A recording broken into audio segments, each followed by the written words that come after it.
আমি দাঁড়িয়ে থাকা অবস্থায় আমাদের বাড়িতে 2 গাড়ি পুলিশ ঢুকে। আমি দাঁড়িয়ে দাঁড়িয়ে দেখছি, কারণ আমি এতটাই ভয় পেয়েছি যে আমার মুখ দিয়ে কোনো শব্দ বের হচ্ছিল না।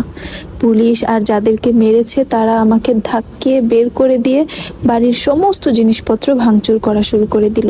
আর যাদের লোককে আমার স্বামী মেরেছে তারা আমার কোল থেকে আমার শিশু বাচ্চাটাকে কেড়ে নিয়ে নিল। বলছিল যে ওদের লোককে মেরেছে, তাই আমার সন্তানটাকে ওরা মেরে ফেলবে।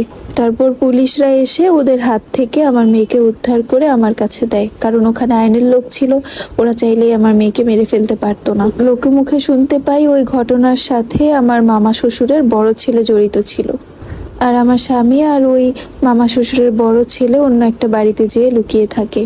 আর আমার মামি শাশুড়িরা বলছিল যে আমি যেন আমার স্বামীকে আর আমার ভাসুরকে বাঁচাই, কারণ আজকে নাকি পুলিশ পেলে তাদেরকে ডাইরেক্ট মেরে ফেলবে গুলি করে।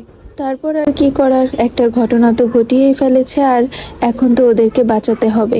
সবাই মিলে আমাকে ধরলো, একমাত্র আমিই নাকি পারি ওদেরকে এই বিপদ থেকে বাঁচাতে। আর ও তো ছিল আমার স্বামী, ওকে তো আমার রক্ষা করতেই হতো।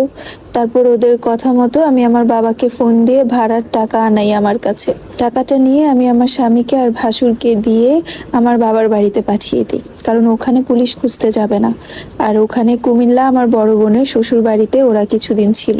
আর ওরা তো চলে গিয়েছে, এদিক দিয়ে বিপদে পড়ে গেলাম আমি। আমার বাড়িতে ওই পক্ষের লোক এসে এবং পুলিশ এসে ঘর বাড়ি প্রায় সময় ভাঙচুর করতো, ভেঙে চুরে ঘরের সমস্ত জিনিসপত্র ভাঙচুর করে যেত আর অপমান করে যেত। পুলিশের মুখে শুনি আমার স্বামী নাকি ফেন্সি ডিলের জন্য ওই লোকটাকে মেরে ফেলেছে, মানে ওই লোকটাও এই ব্যবসা করতো। আর এই দিক দিয়ে সবাই বলছিল আমার স্বামীকে আর ভাসুরকে না পেয়ে আমাকে আর আমার ভাসুরের বউকে পুলিশ ধরে নিয়ে যাবে। তারপর আমাকে সবাই বুঝালো আমি যেন আমার বাবার বাড়িতে চলে যাই। আর ওখানে যেয়ে আমি আমার ভাসুরকে আর আমার স্বামীকে নিয়ে আমার বাবার বাড়িতে চলে আসি।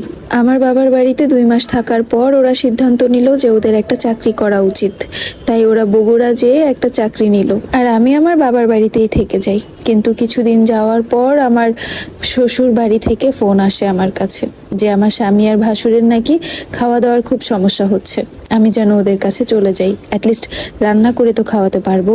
আমি প্রথমে যেতে চাইনি, কিন্তু ওরা অনেক ঝামেলা করছিল, যার জন্য পরে আমাকে যেতে হয়েছিল। বগুড়া যেয়ে প্রায় 4 মাসের মতো ছিলাম, ওখানেও পুলিশের ঝামেলা হচ্ছে। সেই দিন আমি আমার শ্বশুরবাড়ির লোকের কথায় ওর কাছে বগুড়া চলে যাই, কিন্তু সেখানে যাওয়ার পর শুনি যে সেখানেও আমার স্বামীকে পুলিশ খুঁজছে।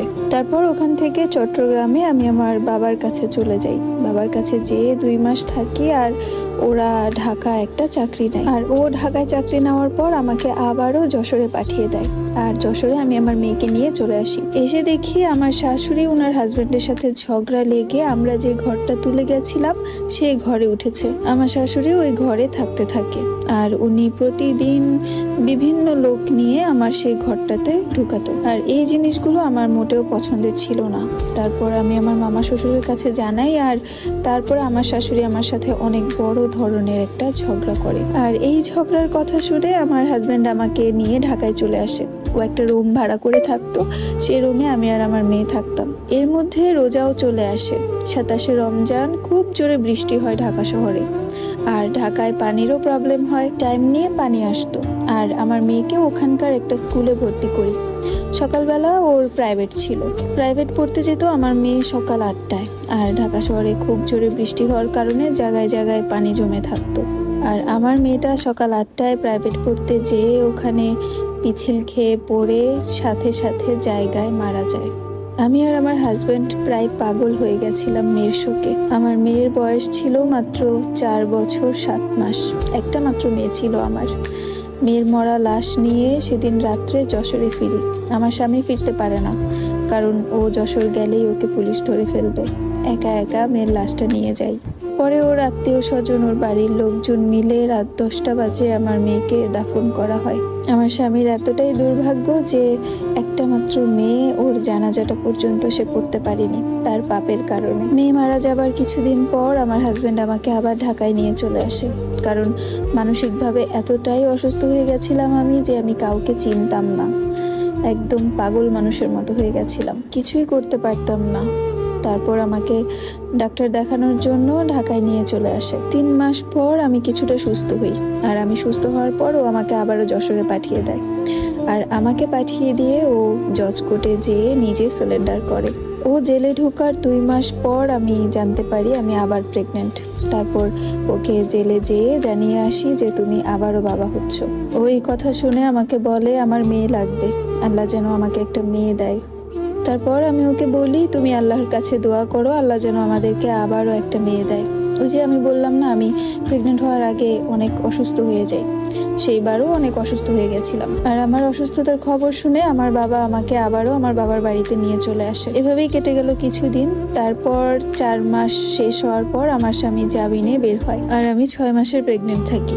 কেন জানি না ও জেল থেকে বের হওয়ার পরে আমার ঠিক মতো খোঁজ খবর নিত না, ফোন দিত না, ইভেন আমার সাথে দেখা করতেও যায়নি কখনো।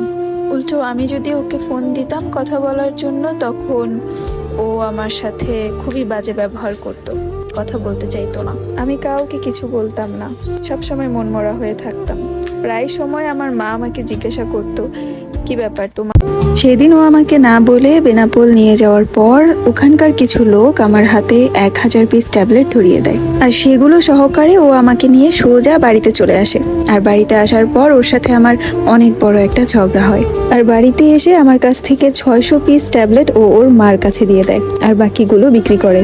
দিনটা ছিল 31শে নভেম্বর 2017 সাল। রাতের বেলায় বাড়ির ভিতরে পুলিশ ঢুকে। তারপর আমার শাশুড়ির ঘর, আমার ঘর, আমাদের বাড়ির মধ্যে যতগুলো ঘর থাকে সবগুলো ঘর চেক করে। তারপর আমার শাশুড়ির ঘর থেকে 400 পিস ট্যাবলেট উদ্ধার করে। ওদের মা ছেলেকে পুলিশ ধরে নিয়ে যায়। আমার ঘরও তন্ন তন্ন করে খোঁজ করে। আর পুলিশ যখন আমার ঘর খুঁজছিল তখন আমার হাত পা থরথর করে কাঁপছিল। আমি এতটাই ভয় পাচ্ছিলাম যে আমি কথা বলারও কোনো পরিস্থিতিতে ছিলাম না। আমার হাত পা কাঁপা দেখে পুলিশ আমাকে জিজ্ঞাসা করলো তোমার বাবার বাড়ি কোথায়। তারপর কাঁপা কাঁপা গলায় তাদেরকে উত্তর দিলাম যে আমি কুমিল্লা থেকে এসেছি। তারপর পুলিশ আমাকে বলল তোমার হাত পা কাঁপা আর ভয় এবং তোমার ভদ্রতা দেখে বোঝা যাচ্ছে যে তুমি এই জেলার মেয়ে না, অন্য জেলার মেয়ে। আর এই জেলার মেয়েরা পুলিশদের ভয়